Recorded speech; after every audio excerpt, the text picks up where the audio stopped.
Hello, this is your host Akhil Navduri, and welcome to the brand new episode of the Space podcast series.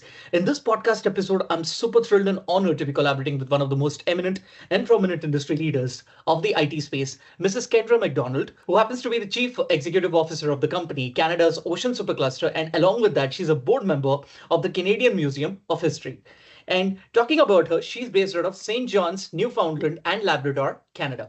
So, Kendra, it gives me an absolute pleasure to welcome you to this podcast episode of mine. So, Kendra, how are you doing, and how are things in St. John's? This is the first time, I've really read a lot about, Newfoundland and Labrador. So, if you could, give me a walkthrough about, how is, your city like? How is the place that you're based in? How would you say about that?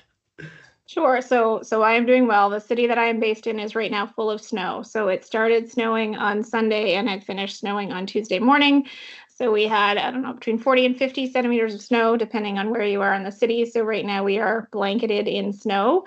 I live in St. John's, which is on the island. And so it is a very rocky, remote place, but also a very beautiful place. So yes, we are definitely right now in the middle of winter. All right. I mean, the winter will go off pretty well, and I really have this, this thing in my bucket list to visit Canada because there's so many places, especially coming from the likes of British Columbia, Ontario, and then the place that you've just told me about, the place where you're based in. So definitely that's in the bucket list. So let's see how I plan my itinerary. And yeah, it's beautiful, absolutely beautiful, worth the visit.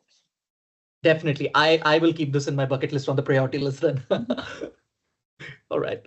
Perfect, Kendra. So, Kendra, without any further ado, let's kick off with our podcast segment. All right. So, Kendra, can you give me a timeline, of your journey in the IT industry? Yeah, so I started at Deloitte as a co-op student when I was in university, and right away I actually had the opportunity to work with telecommunications clients. I will say I did some computer coding in high school as well. I decided that I wasn't going to be a computer coder. I did a business degree, but then when I got into serving clients, I was serving clients predominantly in telecom and a little bit in technology. And so I had the opportunity through that to very early on to actually see a satellite before it went up. And so that was really interesting. Okay. It was really had the big fuel cells and it had all the construction. It was this big, at that time, they were all big satellites, not like now where we've got a mixture of big and small. And so that was really interesting. And then the overall, just what telecom companies did. So again, I had the opportunity. At that time, you paid by the call, right? You paid by call, you paid by time, you paid by distance.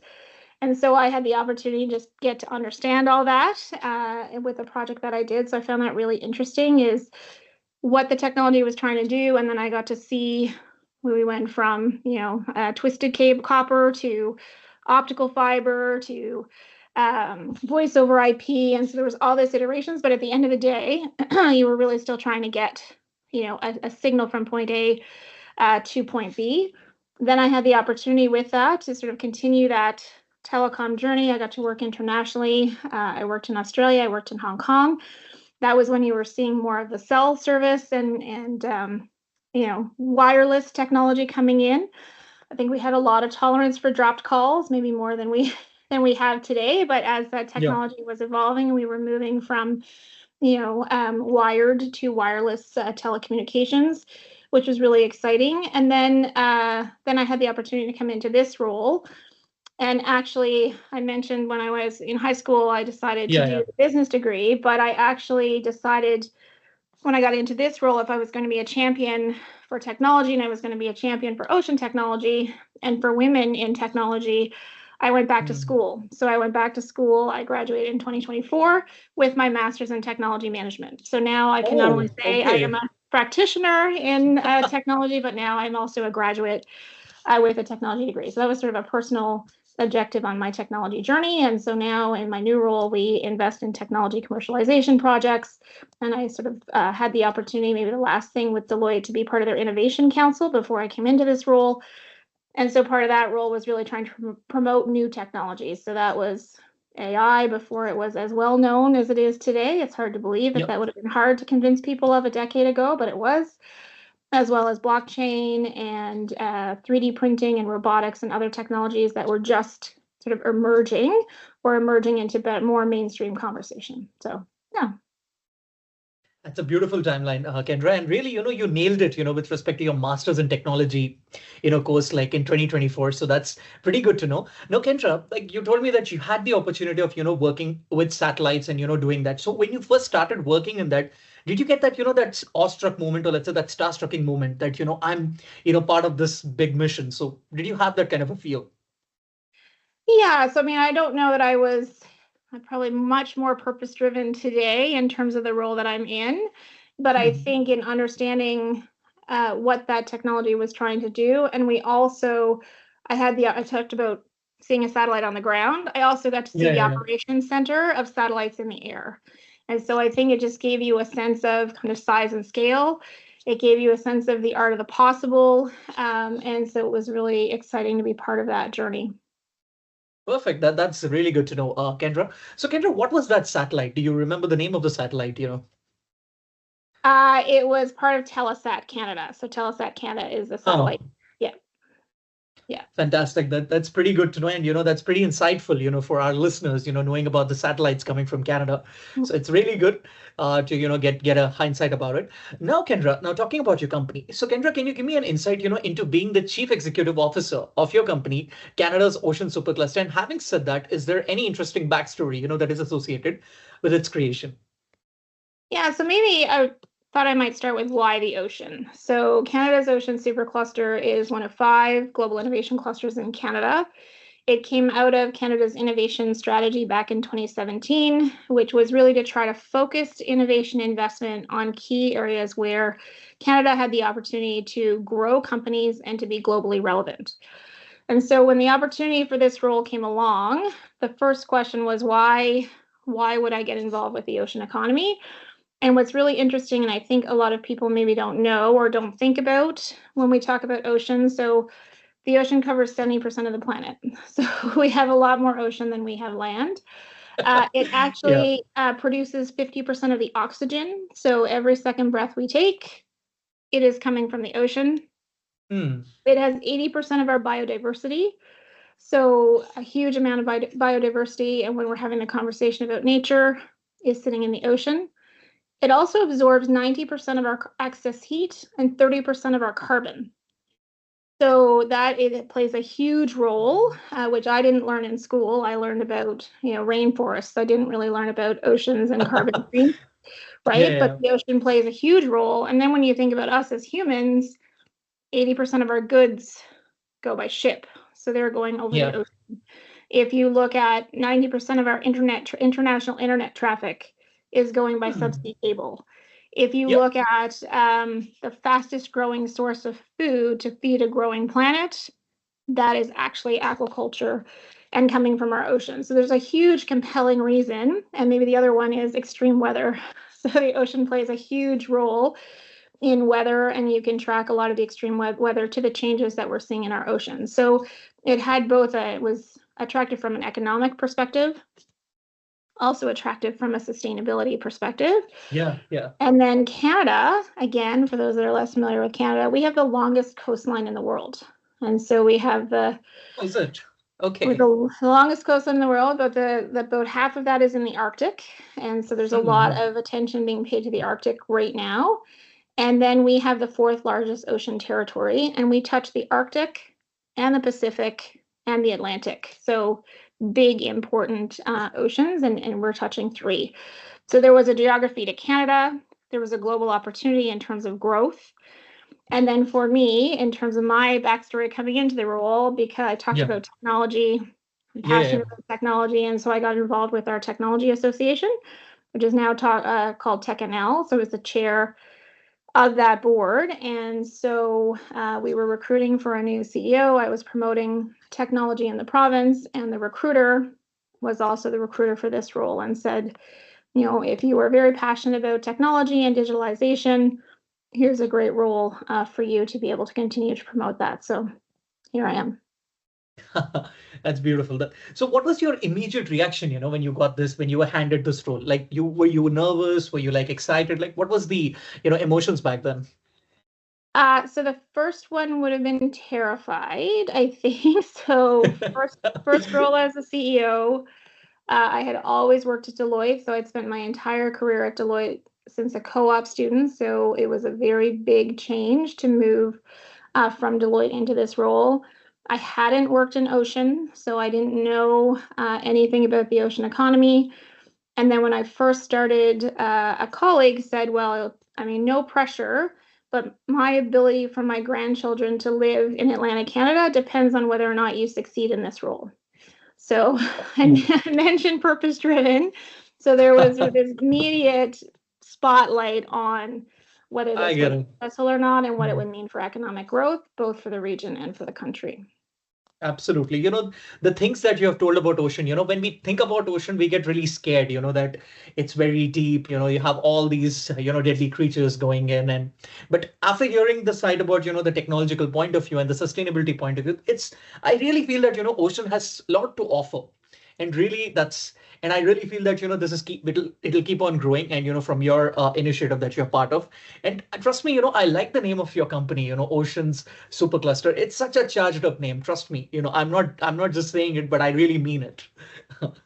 Well, I appreciate that. And I think it was also designed to demonstrate that we are pan-Canadian, so we are Canada-wide, and that we are a network of networks. So if you are involved in clusters or you've studied cluster and innovation theory, it's all about geographic density.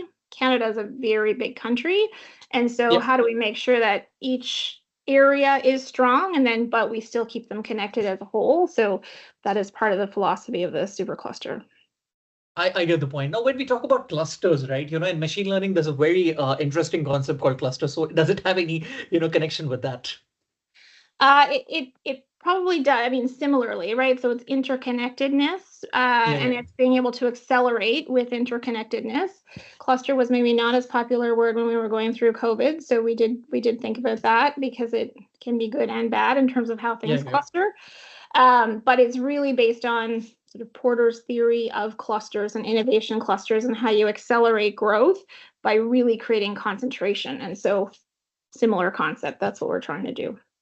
Right, right. So, you have just, it's an ice-breaking moment for me. So that's pretty good to know. Very much, that cloning factor in it. Now, Kendra, now when we talk about your company, like, would you like to give me an deep overview of, what your company, the Canada's Ocean Supercluster, being a national industry-led innovation cluster that's focusing on, transforming Canada's ocean economy through collaborative technology and sustainability to the listeners across the world?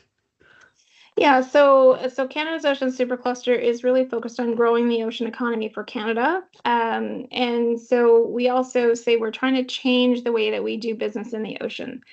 And so one of those ways is through collaboration. So the projects that we fund need to be collaborative. So that could be collaborative across sectors. So it could be different sectors working with each other. It could be technology that's moving from one sector to another. So we see technologies move from oil and gas into aquaculture, or you're Yeah. seeing them move into offshore energy, for example. So these examples of technologies that can move across. And so we're really trying to build an ocean economy that is much more digital. So how do we bring more technology into the ocean?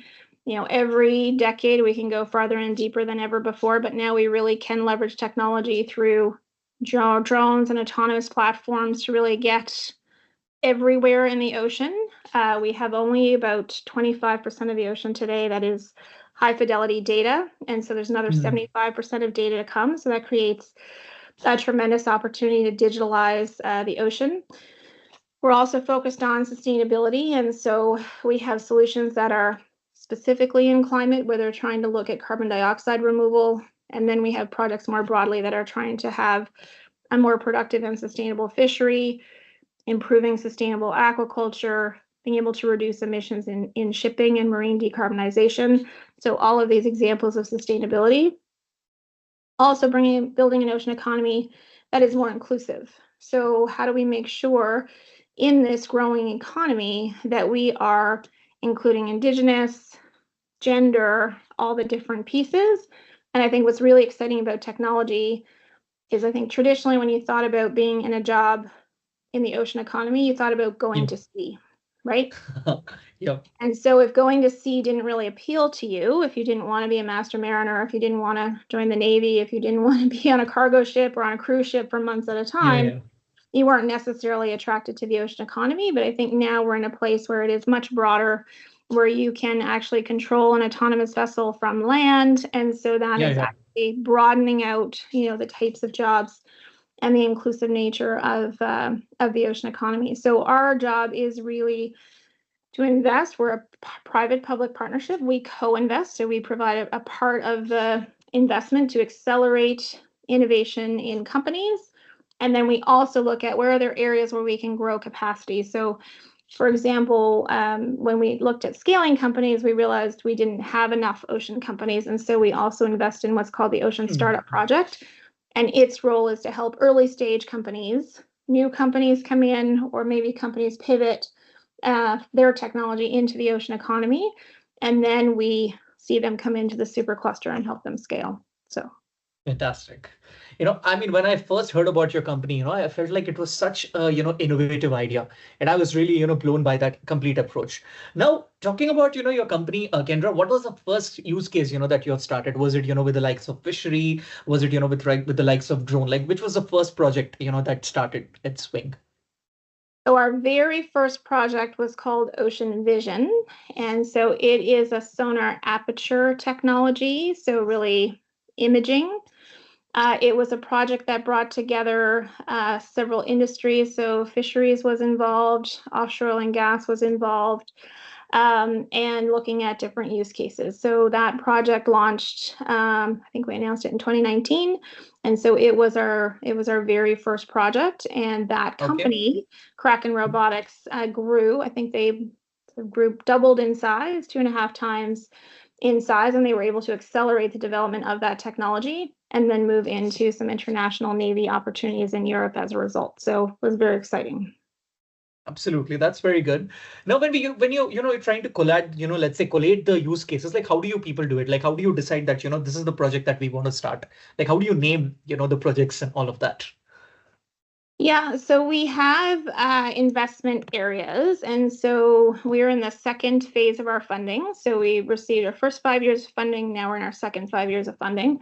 In our first 5 years of funding, we were more focused on sort of digitalization and operational excellence. In our second round of funding, we said, well, we need to develop the technologies, but we also need to link them to underlying industry problems. And so we have technology areas, and those areas include scaled ocean energy, sustainable seafood, future of transportation, and climate solutions. And Okay. so we select projects two ways. We said about 80% of our funding should go into those four. And if there's other opportunities that come our way, we will be open because, in 5 years with technology and trends and, Yeah, yeah. know exactly what's going to happen. Yep, yep. And so we have what's called an open call, where you can apply against a set of criteria that we have, which is called our core program. And then we have a set of call programs that are against generally those investment thesis. We've done some specific to AI as well, because AI cuts across all of those Yeah, yeah. Yep. those investment areas. And so, yeah, we have selection processes that we invest at a project level, not at a company level. And so we're really looking for those projects that can articulate a path to commercialization, what it means for growth, how it's internationally relevant, what sector it's in, and then how it addresses, and that it's collaborative. So we really look for multiple companies coming together, working together to build out a solution. That's amazing, Kendra. That's really good to know.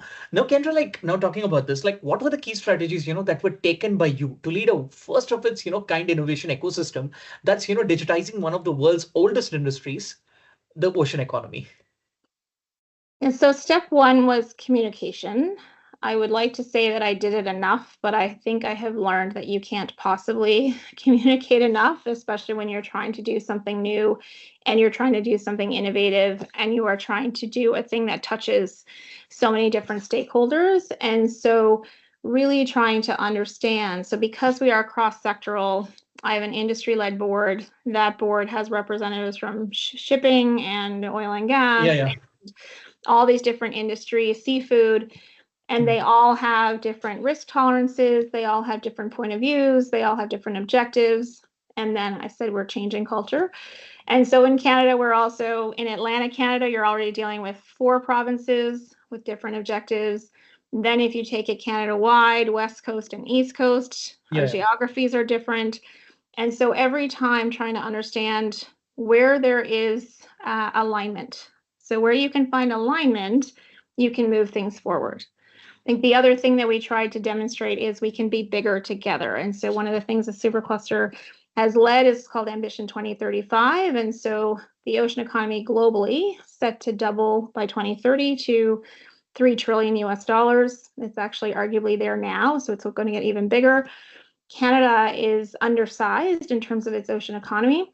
Mm. And so we set this ambition for Canada. And so, how do we get everyone working together so that it doesn't feel like if you get something, I lose something? We're all actually collaborating for a bigger piece of the opportunity. And if Canada is successful, individual companies are successful. So, it really is a lot of engagement, listening, talking.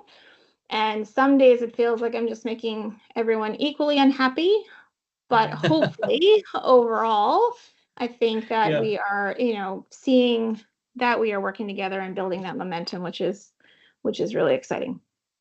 That's, I mean, as I can just underline one thing, from this conversation that, teamwork is something that matters the most. And with teamwork, you can achieve better things. Yeah, I will say, I mean, one of the things that was interesting with COVID, not that COVID had a lot of benefits, but one of them was Yeah. the walls around geography did come down. And so when everyone Yeah. was, interacting virtually, now you didn't know if your collaborator was sitting in on the West Coast or they were sitting in Northern Quebec or they were sitting in the Arctic. The Arctic is a little bit more tricky with bandwidth and connection issues. Yeah. But we could bring the community together virtually in a way that we couldn't do when we were meeting mainly in person. So that was a benefit. Yeah. So, I'll just ask you one thing, very quick thing. I have this fascination, about British Columbia. So, like, when it comes to, Canada's Ocean Supercluster, like, I mean, where does, British Columbia fit here? Like, is it with respect to the naval, the fishery, or, what's the take there? So I mean, so we have almost 1,000 members, and actually British Columbia now is our highest concentration of members. So it's British Columbia, Nova Scotia, Ontario. So we see a lot of activity in British Columbia. Definitely British Columbia has a Navy. So we do see the Royal Canadian Navy on the West Coast and on the East Coast. So that is definitely one. You also have lots of ferries. So there's ferry and shipyards out in British Columbia as well. Yeah. But British Columbia also has a very vibrant tech community beyond ocean. And so Mm. you're seeing more and more, technology projects. British Columbia has the Association of British Columbia Maritime Industries, which is in Vancouver. They've also established the Vancouver Maritime Center for Climate. So decarbonization of shipping is there as well. The University of Victoria and Victoria has Coast, and so it's an innovation hub that is now in Victoria. Aquaculture also would be very large in on the West Coast. Indigenous aquaculture, several Indigenous communities are involved in aquaculture. So yeah, they are obviously long coast, Mm. population, and so lots of different pieces of the ocean economy in British Columbia. That's pretty interesting. That's really like, good to know about it. Now, Kendra, like, can you share, your experience of, being part of the reputed, Big Four MNC Deloitte, a few years ago? Like, how would you like to, sum up that? Yeah, so I started my career at Deloitte, so and was matched with them as a co-op student. So very early in my second year university, I was matched with Deloitte, and I would never have imagined when I got matched the journey that would actually represent. So I started as an accountant, so I'm a CBA by background. I then was able to move in. We talked about the types of clients that I work with. So I worked a lot Yeah, with yeah. technology and telecommunications client. They were a great travel agent. So I wanted to see the world. I was able to work in Australia. I was able to work in Hong Kong. But I got to spend time in the US Virgin Islands for a couple of months. I spent a couple of months in Russia working, obviously, a number of years ago. And so I just really had the opportunity to explore the world, had the opportunity to work with different clients. And because they're so big, you have the opportunity. I think one of the things that I learned coming into this role is I do really enjoy building things, and I do really enjoy doing new things. So if you actually track my career through Deloitte, you can still see, even though I stayed within one company, I changed areas. I went into risk Yeah, yeah. management. I went into IT security. I worked in cybersecurity. I changed cities, right? So kept the job, but I was able to build my career in different places. And so really good training ground, large organization, lots of opportunities. I will say it was a difficult decision. I had just become the chief audit executive of Deloitte Global. So again, I was doing new things and being in new places. So it was a hard decision. It was a hard decision to leave. This was an Yep. opportunity to build something new and different. Yep. But it was a big part of obviously my career. So yeah. A huge chunk of your career, I could say. Yeah. Right. So you just told me that, you moved from different areas, let's say, from one role to another. So when you moved, from, let's say, from the security side, into operations, or just, just as a vague example, like when you're moving into that particular role, like what was the groundwork that you did that, you're taking this new role, and what are the things that you need to get yourself acquainted with? So what would that be? Yeah. So I mean, I think so I think it's a combination of you're doing certain things that position you into a role. So for example, when I was working with telecom in audit, even though I was doing audit and accounting, I was also learning about network and switches and satellites and undersea cables. And so when you actually looked at what I was doing and the opportunity to move on to the technology side of those audits, I had Yep. already gained some of that experience. I think in other cases, it's really thinking about where you want to be. So when I wanted to do the global development program and have that opportunity, looking around and then seeing where that opportunity could be, starting to build relationships, thinking about the network that you need for where you want to Yeah, of go. So I would course. love to say and I think the other thing is having a general view. There's this balance of if you don't know where you want to go, every path will take you there. But if you are Mm. too rigid in where you want to go, then you may not be open to some of the opportunities that Yes. present themselves. So I've always tried to find kind of that balance. Absolutely. That's a right point. Now, Kendra, like when you moved to Hong Kong, like what was the thing that you enjoyed the most, in that part of the world? It was really, it was a very exciting time. So this was 25 years ago now. So it was a long time ago. Hmm. Right. It was Okay. just after kind of a handoff of China, so Hong Kong to China. So that was kind of 97-ish, I believe. So that was interesting. It was as China was coming into the WTO. So that was interesting. I had the opportunity to go to Beijing and Shanghai. What I would say overall was it really gave me an appreciation that there's lots of things we have in common as humans. We care about family and we care about opportunity, and there's they're very advanced in technology. Was another Yeah, yeah, observation. absolutely. Everyone was very tied to their cell phones. Even 25 years ago, there was a lot of identity connected to cell phones that Okay. maybe we didn't have the same way. And I think part of that was also space because we had more space. There was a lot less space in Hong Kong in terms of very tall buildings, very small spaces. But it was just a different history. There was not a shared history. And I don't know if I really appreciated Western and Eastern until I went to Hong Kong. And so that really Oh, yeah. informed how I engage. It also, I tell the story about I was with, if I asked questions about, not as blatant as, but how do you like your boss? And that was very offensive, right? You don't speak about someone that you're reporting to. There was a different level of respect. So it was a very good lesson in going from Canada to Australia was far, but Yep.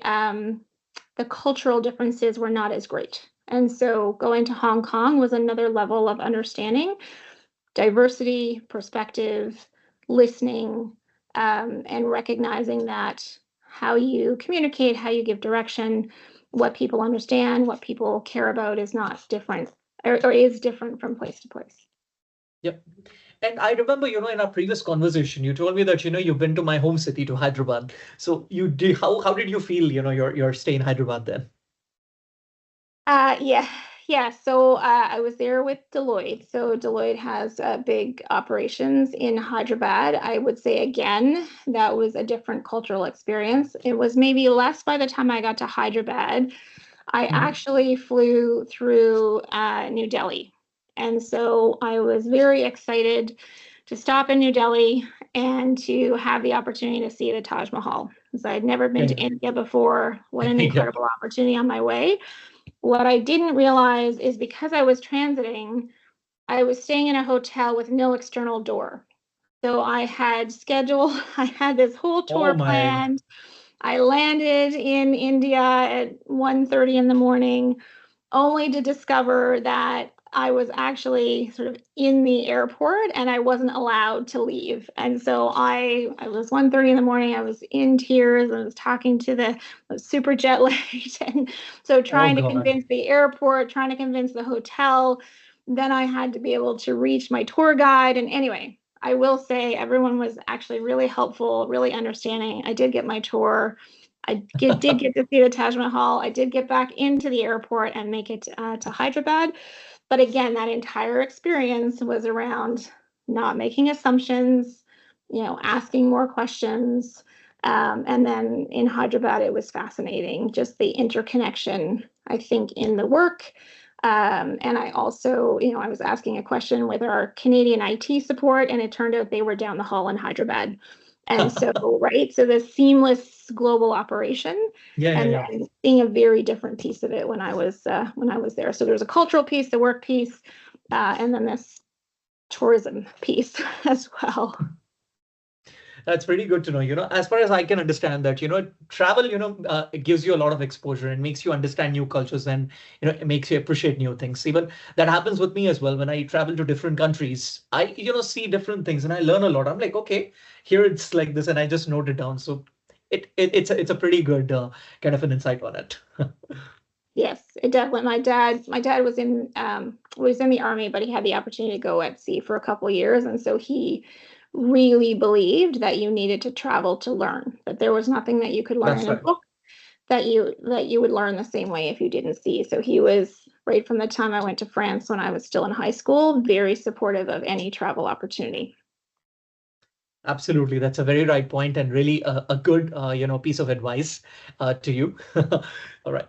Now, Kendra, like, would you like to shed some spotlight into you successfully implementing digital transformations in multiple sectors, ranging from the likes of financial services to oceans?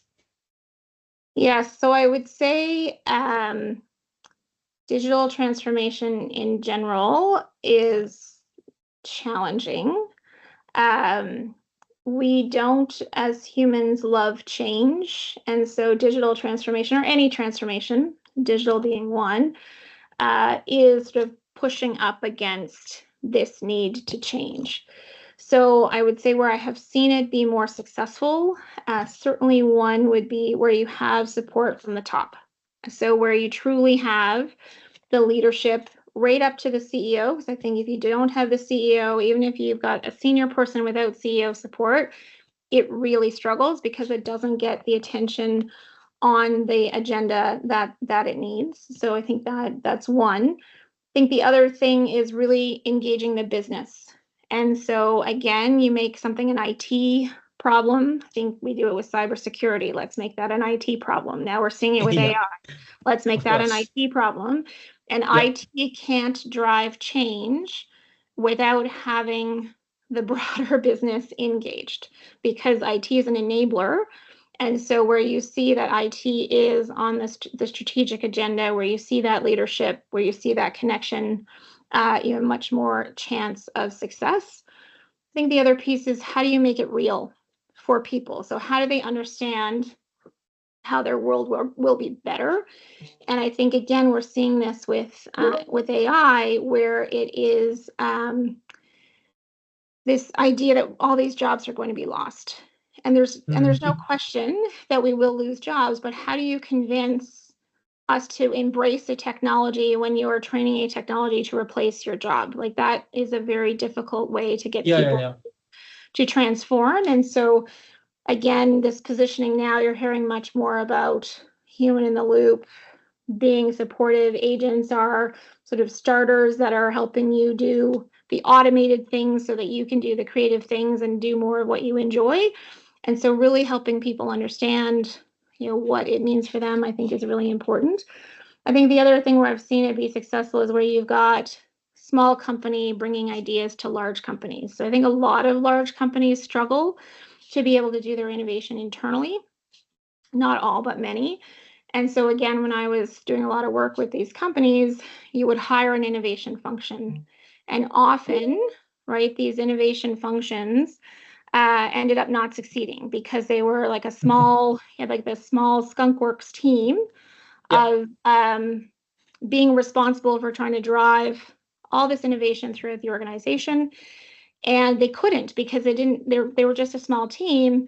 And I use the example of someone used it with me, right? You put a virus, you put this new thing into the organization, even though it was meant to be really good, the rest of the organization didn't embrace it. It really tried to get it back out again. Change, fear, all the different things. And so, where you've seen more and more of these large companies participating in these innovation hubs, looking for ideas there, being able to plug into the nimbleness and the idea generation of startups, and mixing that with larger businesses. So anyway, there's lots of lessons learned in the digital transformation journey, but definitely having that high level support and making sure that you help people really picture how their life will be better would be two key things to making it successful. Absolutely. That completely sums up my question and the statement for that. Now, Kendra, you just gave me the example of the AI agents. Now, $1 million question to you, like, would you like to have an AI agent for Ocean Supercluster anytime in the future, or is there any plans going on for that? Actually, so yes, we actually at our last team meeting talked about if you could create agents in the organization. So think about a super student or a super repeatable capability that would help our organization be better. What would that look like? And so we went through a mapping exercise of where those agents could be. So don't create, even though theoretically you could create one super agent that did everything. Let's not do that. Let's actually create a use Yeah, case yeah, yeah. by function of where we could get a lot of leverage by having agents, and then we've prioritized those agents. And so we are in the process of looking at how we bring one of them into, hopefully over the next few months, into operations. And so, there's our mantra is try to go slow to go fast. So how do Yeah, you yeah. actually make sure that you're putting the right frameworks in place, guardrails in place? We talked about internal agents before external agents. So we've prioritized those that do not interface with the web so that we can manage risk around leakage of data. We can manage risk around access. And so we're not going to start with a chatbot. We're going to start with something internal, but really, again, helping people get excited about that journey and learn from each other. So we did start also with Copilot, and some of that functionality, but really learning from each other where they're getting benefit from that. So how do you create this experimentation environment where you've Yep. made it safe to experiment, and then you actually encourage the failures and the successes that everyone can learn from? Absolutely. I love this approach. You're just giving the example of, let's say human and the AI agent working together rather than, giving the entire thing to the AI agent and, having that fear that, AI is taking over things. But I just love this approach. And, it's a very new approach, with the, oceans meeting AI agents. I can just, dub it like that, probably. Yes, AI is new. It's hard to imagine when we talked about AI coming into the ocean economy in 2022. That was a very novel idea, very hard to get your head around. And now we are seeing these use cases all across the ocean economy where AI is improving efficiency, reducing impact, supporting better decision making. So I think we're just scratching the surface. And you'll be there, you'll achieve really, I mean, a lot of success, with different use cases. And I can really see it, with that passion that, you're, just taking the conversation with and, telling about your company. It's really, really a delight, to hear that, Kendra. Thank you. Yeah, Kendra. So now, Kendra, I just wanted to understand, like, what is your take, on bridging the gap between the theoretical digital possibilities and the real world implementations, challenges that are in the IT industry? Yeah, so I think I probably touched on a little bit of this already, but it is how do you make it real? And so, how do you demonstrate that adoption is going to actually make things better? And so, I think part of that is, and you're seeing it with the user interfaces, right? So, how do you make that user face really easy friendly? How do you make it so that you can now supervise and not have to be on site? Now you can do your job remotely, and so that provides benefit. And we have in Canada. So one of our challenges is adoption of technology. So take AI as a Mhm. perfect example. We are leaders in research, but we tend to lag in terms of the adoption of technology. And so part Mhm. of that is you see this big cost, right? And you're not necessarily understanding the benefit. And so, how do we change that equation so that we're actually able to articulate, we're actually able to calculate what the benefit of that technology will be, we're actually able to draw the picture for people of how it makes things better and why it's worth the investment. And so that to me is a key. And I think we're heading into a place where we're going to have highly tailored solutions. That's what this world of AI is going to take us into, these highly tailored solutions. And so that should allow you to have more and more um, specific solutions relevant to industry, relevant to individuals. And so hopefully that will continue to build the momentum. But again, it's how do you help people embrace change? How do you reward for trying something new? How do you reward for trying? And I think we do get environments where you get punished if it doesn't work. And once you do that, no one else is going to try. Yep, that is true. So you told me that, that in Canada, the adoption of technology really takes time, to do that. So, like, do you have any use case, when you started out in your company, like, what was the technology that, you were a little bit hesitant, that you wanted to, make your way into? So for us, and I mean, we are a small not-for-profit as our entity. You see much more of the technology adoption in our members, but for us, we actually started with an implementation of Teams. And again, that probably Okay. sounds, but this was pre-COVID, right? So we Yeah, yeah, yeah. actually created a virtual organization that had people in multiple locations, which is hard to believe, but 7 or 8 years ago, that was more unusual to have a virtual team. And Mhm. so that was not foresight at the time. So obviously we did not know we were heading into a global pandemic. But when the pandemic Yeah, yeah. came, we were well set up for that because we already had teams in place. Everyone already had their machines at home. Even the few people that worked in an office, we were very, very, very quickly able to put them virtually. And so now we have built a fully remote, fully virtual team. And that has allowed us to access talent. We're in 7 or 8 provinces across Canada. So we've been able to access talent all across the country in remote locations and build a team. So that would be an example of where we really, we again, it was probably a little bit accidental, but it has actually differentiated us in terms of our talent experience and flexibility we've been able to create in the organization. That's amazing, Kendra.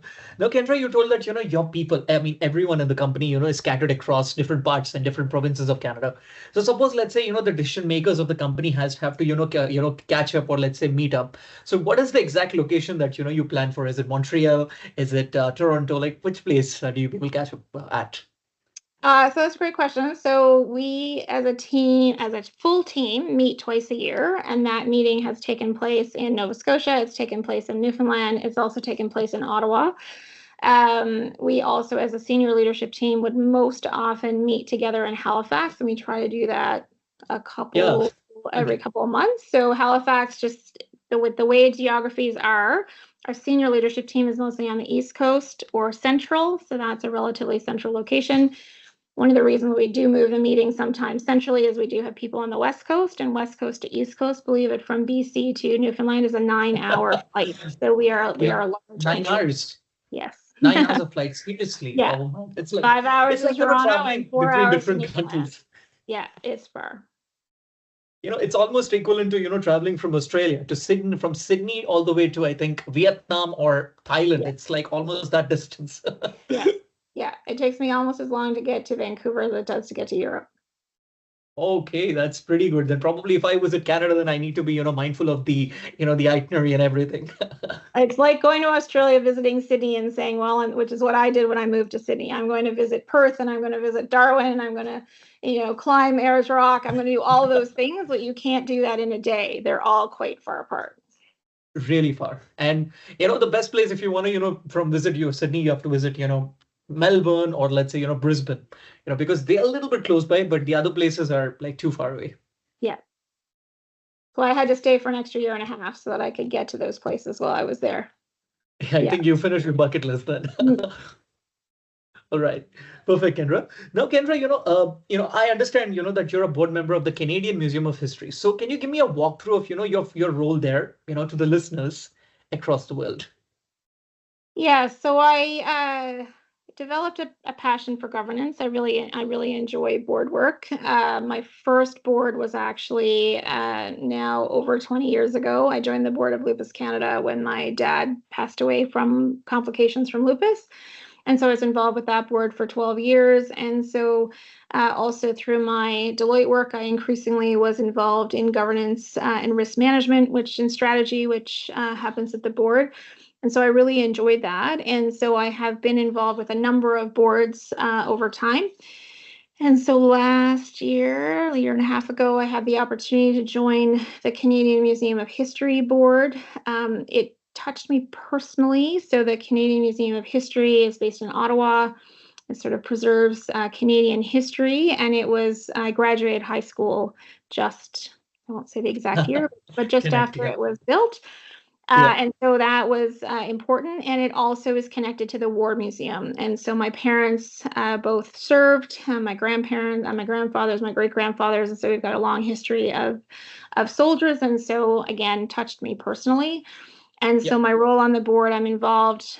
I bring financial expertise to boards because I'm a CPA by background. So I'm involved with the audit committee. But what I find really interesting and maybe didn't think about when I first got involved in the role, but they're thinking about digital transformation. They're thinking about, which is an important topic in Canada, Indigenous reconciliation. And so there's actually a number of themes that intersect with the things that we're dealing with from an Ocean Supercluster perspective as well. So it gives me, you get different perspectives, you get different tools, you get different experiences. So still relatively new in that role, but I really believe that if you can, it's a great way to learn different things while continuing on your career journey. That's pretty amazing. And, it's really, a very touchy kind of a point, where you're telling that you're following your family's tradition, of, going in through that route, which is really lovely. Now, being the board member, like, what's your agenda? Do you think, what is that next thing, that you want to digitize, in the museum space? Like, what is the thing that you're currently focusing on? Yeah, so I'm not the driver of that because I sit on the board, but there is a whole digital museums, sort of future of museums, and also how do you help, as we're seeing, I think, with travel as well, which is how do you use the virtual reality and the mixed reality, augmented reality technologies to help people experience Canadian history and a museum without necessarily attending the museum. And also, how do you keep people engaged in history, right? So how do you keep it current, but also help people understand the past? There's this whole, and I think digital technologies can really help with that and help engage our next generation in our history. Surely, surely. So I think when we talk about, virtual reality, the VR, I think, it's a best idea, to show the Canadian history, like, when the colonization happened, the British colonization in Canada, or let's say the French colonization. So that can be shown through the VR and, people will immediately resonate with that and they'd have that, that sense of belonging for sure. Yes, and reminding ourselves that we have been innovative and we have been challenged and we are resilient and we have led innovations around the world. Like I think all those stories are really important to especially in this moment in time, to remind people of. especially for people, who have that short attention span, coming from people like millennials and Gen Z, probably this is the best way that, they can enjoy the museum experience. I still enjoy the museum because, I have that feeling, and I've been to Melbourne Museum like twice because of my, that fascination and my drive to know about things. But people of my age group, certain people, they won't agree with me. And they say that, we want things in a very fast thing. Like they say, right, instant gratification. So that comes for the millennials and Gen Zs. Yes. So how do you ride that wave? Now that I am a parent, I am the person that says, oh, it's the next generation, which my parents said about me and their parents said about them. So, you have to find a way to deliver the message in the way that it will be heard. Absolutely. Absolutely, Kendra. Now, Kendra, like, are there any, interesting success stories and anecdotes, that you have come across in your IT journey that you would like to share in this podcast session? Yeah, I mean, there are so many. I think, one of them was actually in the healthcare space. So before I came into this role in Ocean, I had the opportunity to meet Julie Lin Wong. I think it's Dr. Julie Lin Wong, and she was developing a medical maker movement. And so really bringing 3D printing, and see, I remember she had like this little R2D2, I think, backpack or rolly bag. Maybe it was RGB. Anyway, it was a small rolly bag and it had a 3D printer in it, and she could put it anywhere. And so she was really trying to lower the cost of devices, get a series of devices that were approved for 3D printing that would then help with access to rural and remote communities. And she also did 3D printing in space. And so that really stuck with Oh, me in terms of the movement that she created and leveraging this technology and really trying to solve a problem. So I found that one really inspiring. I think in the world that I'm in today, in Ocean, there's been a lot of examples. So we've got one, they are coatings. And so one of the challenges with ships is they need to be repainted and they leach things into the water. And the more hmm. things that stick to the ship, it slows it down. These are non-technical terms to how that all works. No worries. And so there was a couple of students at the university and they developed a graphene coating, and they have now turned that into a business that ships to over 50 countries and has its own paint producing facility. So I think that one's really exciting. So that's on the East Coast. We have one on the West Coast. So it was a couple of students. They started with a $10,000 prize in university for their idea around bringing AI into fisheries observation. And then they learned that they didn't have enough data to be able to train their algorithms. And so they actually created an algorithm that could observe without training data to solve for that problem. And so that has turned into a company that is now part of Y Combinator, that now has a defense application and broader environmental applications. And they are building that out. And so, it's hard to imagine that 4 years ago, they were students, 3 or 4 years ago, students winning a competition. I think that one's really exciting as well. And then we have another one that is using wave power to power desalination units to be able to bring clean water to remote locations. And so water scarcity, was increasingly a challenge. And so how do you, this way it is wave powered. So it's using a renewable source of power to be able to help solve that problem. And another one this is my last one. The other one I found really No, interesting no is worries. in is in the power dam space. So one of the challenges and we've seen dams actually hydroelectricity have to close because they are causing too much Hmm. harm to fish and to fish passage. And so this organization, this project called Hydro Aware, is they have actually worked with power companies to be able to move from tagging technology, so tagging fish, to tagless technology. So how do you use computer vision Hmm. to identify fish moving in the water, which if you picture water and picture fish, it's not that easy to do. But with Hmm. that, they're able to better understand when the fish are passing. And so both, which is what I find exciting, I talked about where do you find alignment for when everybody benefits. So both the power company benefits because they have better information and they can more efficiently turn on and turn off. And we have an environmental benefit because the fish are actually safer because we have better information about when they are actually moving. So, I think, again, it's just that is one of the reasons I really love my role is all of these stories where there's real technology coming in to solve real problems. Right. So I was just saying that, in ocean, like, you have the scare of, sharks or, octopus. surfaces. So in that case, are you, using the computer vision to, find out and, locate like what's the thing that, we can act when such kind of a disaster strikes? Yes, so there are technologies that are increasingly using satellite data to be able to track biodiversity. Now, I would say it's probably used more to protect what's in the ocean than necessarily protecting humans from the ocean. So whales, for example, right? So how do you use technology to be able to reduce whale strikes? We're having issues, right, with whales being killed by ships, and so how do you use technology Yeah. for that? In terms of sharks, though, I think, there is one of the things that is happening with sharks is they're moving. So as waters are warming, we are seeing sharks come further north. So for Canada, I remember in Australia, sharks was always always a big concern.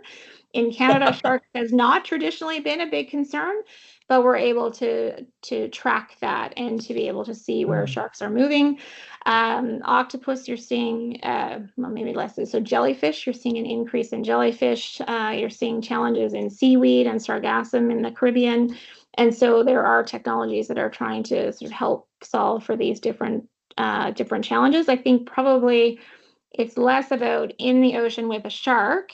It's more about how do we replace the diver with an autonomous vehicle, an Yeah. underwater drone, or something else that can do that role so that we're not putting the diver at risk.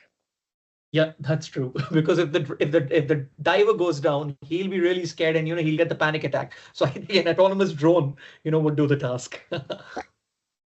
Yeah.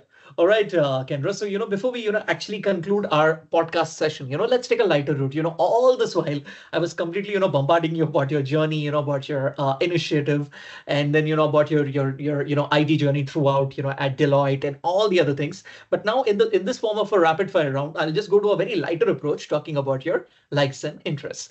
So, Kendra, are you ready with the first question of the rapid fire round? I'm ready. Perfect. All right. So Kendra, since you're based in Canada and you're based in St. John's, do you have any particular favorite for sports team that you support? A favorite sports team. Ooh, so I lived in Montreal for a while, so I am a hockey Canadiens fan. Although I will say this year it was all about baseball. So I did watch the World Series and Toronto playing in baseball. I'm a bit of a fair weather sports fan, but Okay. definitely those are teams that I follow.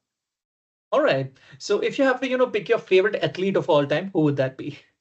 My favorite athlete? Yeah. Oof. I don't know if I have a favorite athlete. That's a really good question.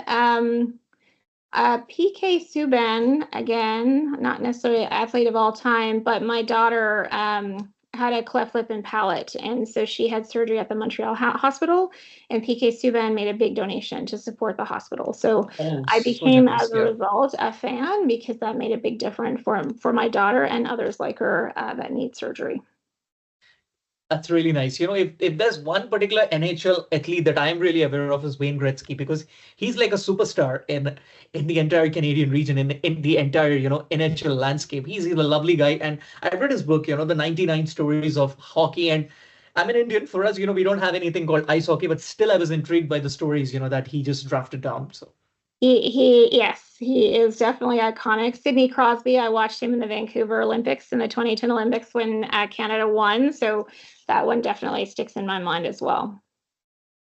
that's amazing, Kendra. So Kendra, like, what is your favorite hobby? You talked about your IT journey and all the, all your technical abilities, but when it comes to your, favorite pastime or hobby, what would that be? So I love to travel. So when I have free time, I really do enjoy traveling.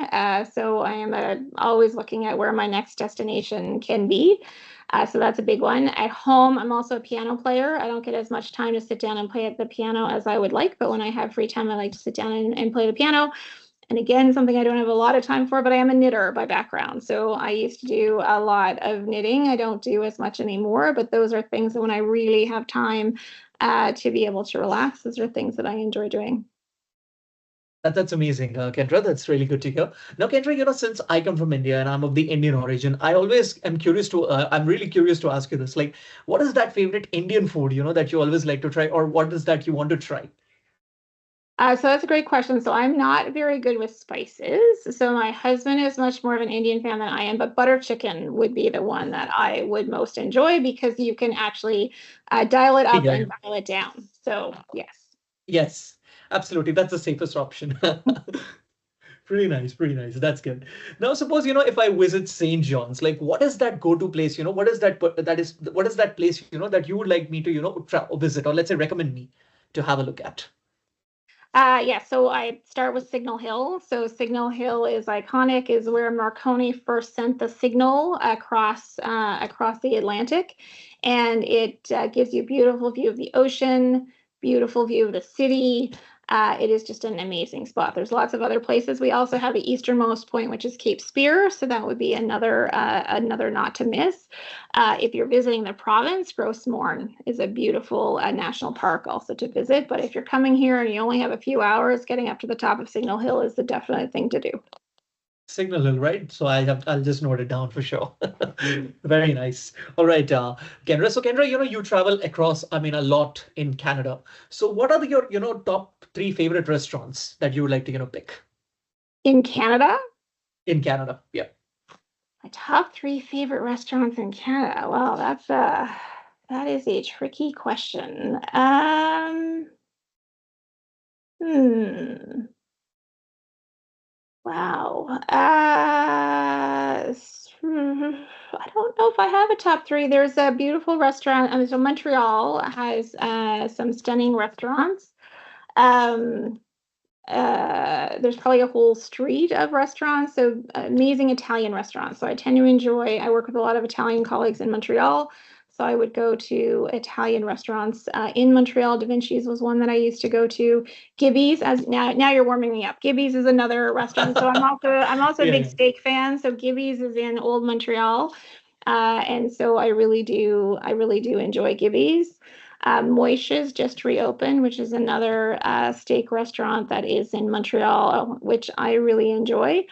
Um, I did have, I'm trying to think, it's come to Canada, although I didn't have it in Canada, but it is a Taiwanese dumpling restaurant. Oh, I can't think of the name of it, but I think they've come to Vancouver and Toronto. I actually got to experience it in Singapore, but I really enjoyed it. And so I'm hoping to experiment more with that in Canada. And then St. John's has some beautiful restaurants. So we have Terre, which I really enjoy.